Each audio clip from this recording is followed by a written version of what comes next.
क्या आपको पता है, कक्षा का सबसे कमजोर छात्र भी कभी कभी इतिहास का बड़ा विद्वान बन जाता है। जिस बच्चे को गुरुजी ने कहा था तुमसे पढ़ाई नहीं होगी, उसी ने आगे चलकर ऐसी किताब लिखी जिससे आज भी पूरे भारत में संस्कृत पढ़ाई जाती है। बात उन दिनों की है जब शिक्षा का केंद्र गुरुकुल हुआ करता था। वहां विद्यार्थी केवल पुस्तकों से नहीं बल्कि सेवा, अनुशासन और जीवन के व्यवहारिक पक्षों से भी ज्ञान प्राप्त करते थे। ये कहानी है वरदराज की। वरदराज भी गुरुकुल ज्ञान अर्जित करने के लिए गया था। वरदराज हर काम को अच्छा करता था, लेकिन बस एक ही काम था जहां वरदराज कमजोर पड़ जाता था, वह थी पढ़ाई। वरदराज पढ़ने में बहुत कमजोर था। गुरुजी जो भी पढ़ाते उसे वह समझने में उसे कठिनाई होती थी। वो उसे याद भी नहीं रख पाता था। गुरुजी ने उसे पढ़ाने में बहुत मेहनत की। उसे कक्षा के सबसे आगे की पंक्ति में भी बिठाया, लेकिन उस पर कोई असर नहीं हुआ। अक्षर, श्लोक सब मानो उसके लिए उलझे धागे जैसे थे। धीरे धीरे उसकी हालत ऐसी हो गई कि आश्रम के बच्चे भी उसे ताना मारने लगे। कोई उसे मंदबुद्धि कहता तो कोई कहता तो कुछ सीख ही नहीं पाएगा। वक्त बीतता गया, साल खत्म हो गया।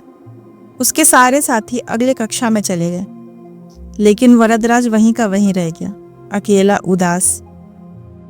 आखिरकार गुरुजी ने भी हार मान ली। उन्होंने वरदराज को बुलाया और बोला, बेटा, मैंने तुम्हें समझाने और सिखाने की बहुत कोशिश की, लेकिन लगता है ये मार्ग तुम्हारे लिए नहीं है। विद्या तुम्हारे नसीब में नहीं है। तुम्हारा वक्त यहाँ बर्बाद हो रहा है। तुम अपने घर चले जाओ, अपने माता पिता के काम में हाथ बटाओ, खेती बाड़ी करो, शायद वही तुम्हारे लिए ठीक रहेगा। वरदराज यह सुनकर बहुत दुखी हुआ। वह सोचने लगा, शायद विद्या उसके नसीब में नहीं है। गुरुजी ठीक ही कह रहे हैं, शायद पढ़ाई मेरे बस की बात नहीं है। आंखों में आंसू लिए भारी मन से वह घर की तरफ चल पड़ा। दोपहर का वक्त था, धूप सर पर थी। रास्ते में उसे बहुत प्यास लग गई। उसने चारों तरफ देखा तो उसे कुछ दूरी पर कुछ औरतें कुएं से पानी खींचती हुई दिखाई दी।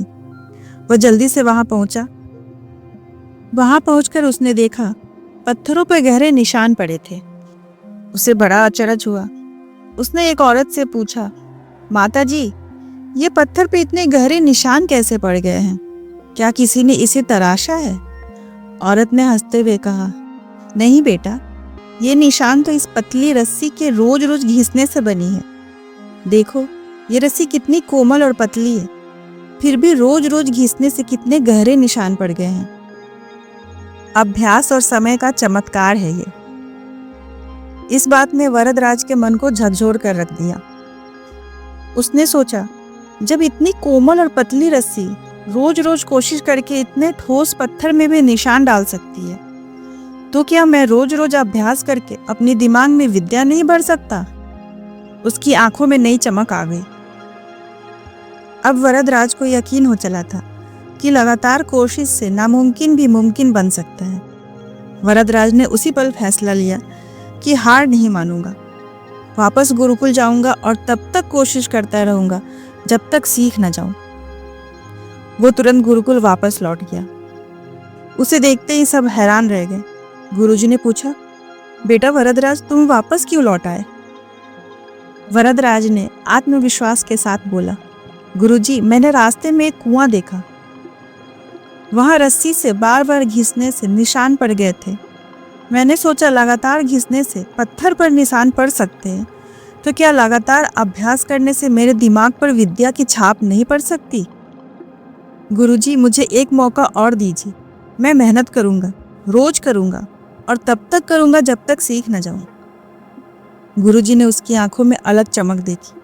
उन्होंने कहा, वरदराज, यही तो असली विद्यार्थी की पहचान है, जो कभी हार नहीं मानता। चलो फिर से शुरुआत करते हैं। उसके बाद उसने दिन रात एक कर दी। वह सवेरे जल्दी उठता, रोज अभ्यास करता, गुरुजी के पास बैठता, सवाल पूछता, सीखता, समझ में नहीं आता फिर से पूछता। उसके साथी पहले उसे मंदबुद्धि कहते थे, अब वही उसकी लगन देखकर दंग रह गए। धीरे धीरे वरदराज की पढ़ाई में पकड़ मजबूत होने लगी। उसे श्लोक याद होने लगे, व्याकरण की गुत्थियां सुलझने लगी। कुछ ही सालों में वरदराज, जो एक वक्त मंद बुद्धि कहलाता था, इतना बड़ा विद्वान हो गया कि उसकी ख्याति दूर दूर तक फैल गई। यही वरदराज आगे चलकर संस्कृत के महान विद्वान के रूप में प्रसिद्ध हुए।